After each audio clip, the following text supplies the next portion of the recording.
Prescott off play action. Throwing the out route incomplete. That's Ferguson. And he'll be out of bounds, but able to get it up past the 45. It's a gain of 16 in the Dallas first down. And you see the clock almost empty, so this is likely the last play in the second quarter. Final play of the half. Prescott. The Cards get to him here. He's brought down for a sack. And now a timeout defensively after that first down play. So they're going to make this offense sweat out half number one. Well, they're in some hot water now after that sack. It's 2nd and 21. They'll throw now on the final play. Throwing the out route incomplete. It's Ferguson. So thanks to the late touchdown, it's a time ball game here heading to break. As now we send you out to Orlando and hook back up with Jonathan Coachman for our EA Sports Halftime Report. Okay, Brandon, thanks very much. Time to give you folks at home a look around the NFL on this first official weekend of fall. So let's get to it. We start with a battle in the NFC. Carolina making the long journey to the state of Washington to take on Seattle. And it's the Seahawks who have the lead in that one. Geno Smith responsible for the lone touchdown in the game thus far as he's thrown a touchdown pass. From there, we'll take the trip east to Wisconsin to check on the Packers at home at Lambeau. And they were winners in that ball game over the visiting New Orleans Saints. Jordan Love, 5 touchdown passes, leading his guys to the victory. Finally, let's get to Silicon Valley to check on the 49ers at home at Levi Stadium. And they were losers in that one to the visiting New York Giants.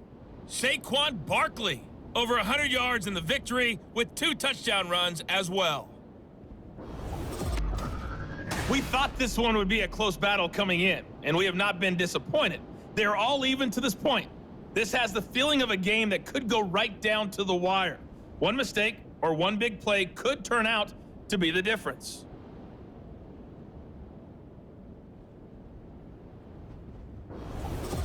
Both teams finishing up their halftime adjustments. We're about ready to get back to football at State Farm Stadium.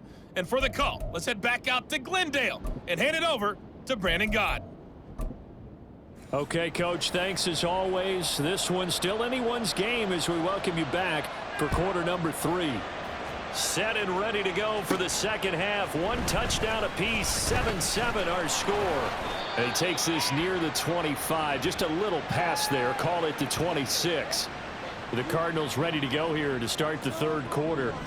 It's a tie football game here. What do you think, Charles, the message was at halftime?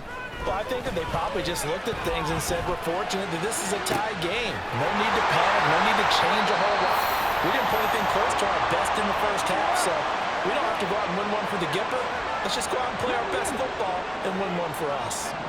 So from Cowboy territory now, here's 1st and 10 at the 45-yard line. Throwing there, but this pass is going to wind up incomplete. We saw this a lot in the first half, and it continues. These receivers just not able to get much separation. So that means they have to win the 50-50 balls. They've got to go up with the defender and find a way to start coming down with them. And this time, contact and another incomplete pass.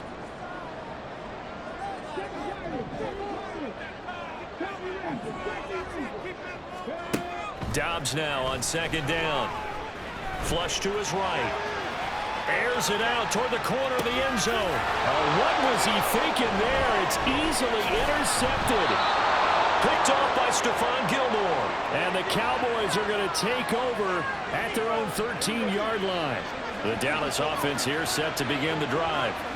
Now this game, it has obviously been all about the defense on both sides of the football. Which offense is going to break through here? We'll see if they can do it on this drive. Throwing on 1st down, but this one winds up to be incomplete. Now we get a look at their most recent draft class, and you need to get real familiar with some of these names here because this front office thinks that these are going to be guys that have an impact for them on Sundays for years to come. I think you're exactly right about that, and what I know about this group doing the drafting, it's not all about instant value when they put their class together. They wanted every pick to be somebody they see as a starter, maybe not today, but someone they can develop to make him one within the first couple of seasons. How about their strategy? All about long-term upside, and they added a ton of it this spring. On 3rd down, it's Prescott. And he is caught. And they're going to get this beyond the 40 before he's taken down. A first down and then some. Give him 29 yards.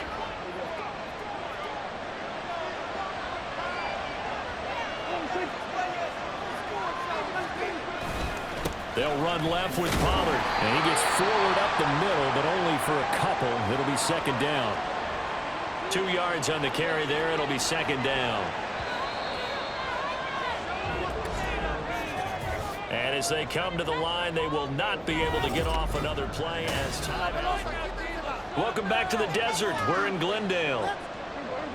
7-7 is our score. Pretty even matchup so far as we start quarter number 4. They go back to Pollard on second down.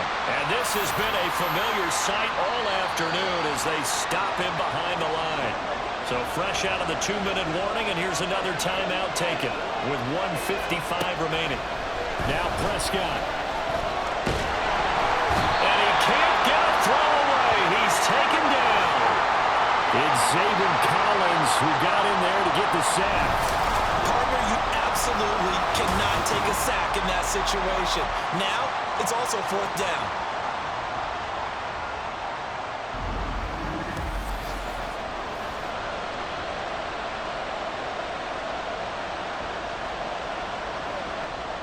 Here's Brian Anger now as he's on to punt for the first time this afternoon. They only punted twice in the win last week as he gets this one away. Returning it is Moore.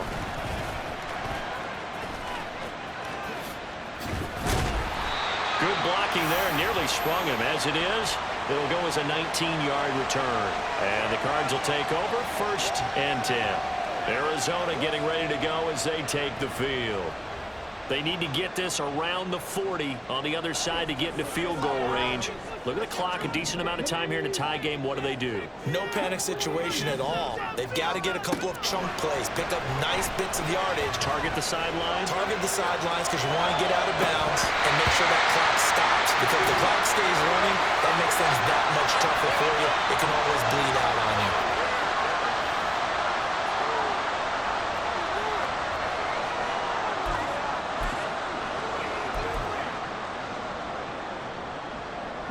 Inside a minute to go. Here's 2nd and 10 now.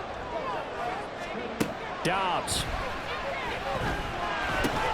Screen pass to Connor. And he's able to get this one out closer to midfield across the 45. That's a nice design there, but sometimes, though, you get so many blockers out ahead of you, they kind of slow you down and force you to adjust. You always appreciate guys trying to help you, but maybe one less there could have turned this into a bigger game. Now Dobbs. He's got his target. That's complete. And he's going to get out of bounds with the first. And they are knocking on the door of field goal range now. And partner, in a tie game in the 4th quarter, you and I both know in the NFL, that's when you lean on your stars. And he came through with a nice catch right there. On 1st and 10 is Connor. And they're going to stop him right at the line of scrimmage. Just no cutback lane to be found whatsoever. 2nd and 10. Another try. 2nd and 10 now.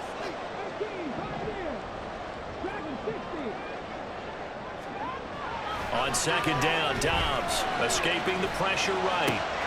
This will be caught by Brown. And he's going to have another first down here as the tackle's made at the Cowboys' 26. Well, this offense still has the one timeout here, remember. 1st and 10.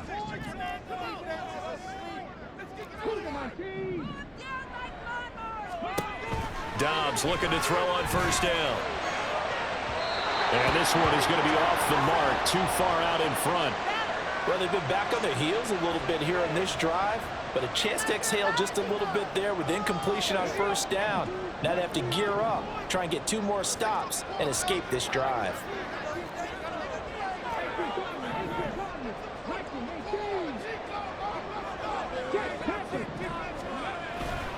On 2nd down, Connor looking for space.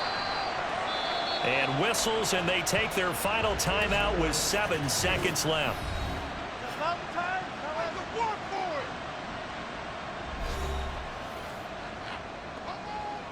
So here's the veteran kicker, Matt Prater. His first attempt of the afternoon, and it's for the win. And here come the whistles and a timeout with 7 seconds left.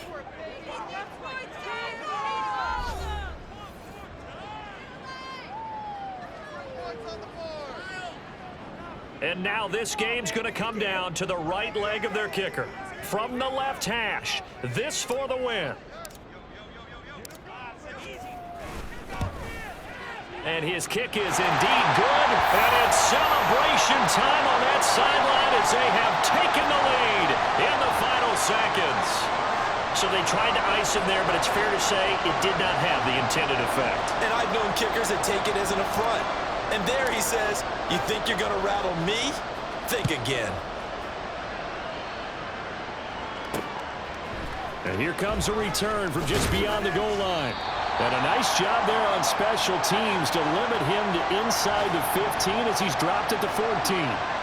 About set for this next drive by the Cowboys offense. One last shot now for Prescott. And it's incomplete. So their final drive comes up empty. And with that, the ball game is over. Well, it took us until the final play, Charles, to officially decide a winner. Although on that last play they were so backed up it would have taken a miracle, and they couldn't get that miracle done. Well, I like how you stayed with it because we both knew that this had to go down to the last play, and neither side was going to exhale until that play concluded because we've seen the improbable before. A couple of laterals, maybe some poor defense on the back end. They might have gone all the way to the end zone. In this case, though, it didn't happen. Perhaps next time. So for the Cards, they're into the win column now as they move to 1-2 on the young season. And they will hit the road next week for a date with the San Francisco 49ers. Meanwhile, for the Cowboys, they suffered defeat for the first time as they dropped to 2-1. And they'll get a chance to redeem themselves at home next week. So for our entire crew, alongside Charles Davis, I'm Brandon Gaudin. Thanks for watching, everybody. We'll see you next time.